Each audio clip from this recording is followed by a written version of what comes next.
આજ જવાનું હતું દ્વારકા એટલે બધા ખાધા પીધા વગરના જંકશન પહોંચી ગયા. સુરનગરથી રાજકોટ ટ્રેનમાં બેસી ગયા અને ટ્રેને અમને સીધા રાજકોટ ઘા કરી દીધા. પછી અમારે અહીંયા 4 કલાકનું ટાઈમ હતો એટલે અમે અહીંયા પેટ પૂજા કરવા બેઠા.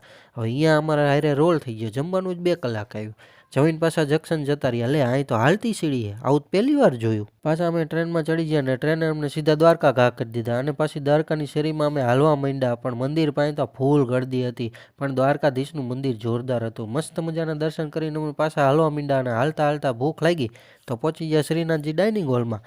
પણ અહીંયા જઈને જોયું તો જમવામાં એટલી બધી લાઈન હતી. માંડ જમવાનો વારો આવ્યો. પછી તો 12 જન્મના ભૂખ્યા હોય એમ અમે ખાધું હો. પછી અમે પહોંચી ગયા ભડકેશ્વર મહાદેવ. તો અહીંયા તો દરિયો જોઈને બધા ગાંડા થઈ ગયા અને નકરા ફોટા જ પાડવા માંડ્યા. હવે દરિયો જોઈને બધા ગાંડા થઈ ગયા હતા, તે માંડ બેવરવા પડ્યા હાજા કરવા માટે મારે. અને પછી અમે ઉડીને પહોંચી ગયા શિવરાજપુર બીચ. ત્યાં જઈને જોયું તો હોડી પાણીમાં તણાતી હતી, રેતીમાં ગાડી હાલતી હતી અને કાચબા ઉપર આ 4 જણા બેઠા હતા. પછી એક હોડી આવી અને મારા 5 ભાઈબંધોને લઈ જઈ અને ઊંધાણ હવડા ફંગોળીને પછી પાછી લઈ આવી. દરિયાનું પાણી વાદળી હતું. મને એવું લાગ્યું કોકે આ વાદળી કલર ઢોયરો લાગે.